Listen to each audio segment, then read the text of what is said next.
Bố mình sướng sướng không? Bố mình sướng sướng không? Hả? Ê. Ồ. Mẹ nói chuyện với con cơ mà. Nhớ không? Nhớ bà nội không? Con gái ơi. Con gái ơi. Đánh rắm đi.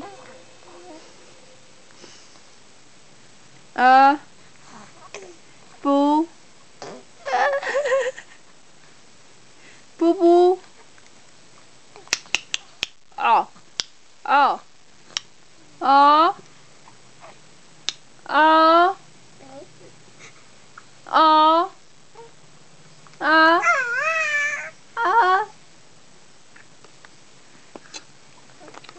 Ồ ồ ồ ồ. Ờ. Ơi. Gái ơi. Ơi. Nhìn mẹ cơ mà. Nhìn cái máy ảnh của bố làm gì? Nhả.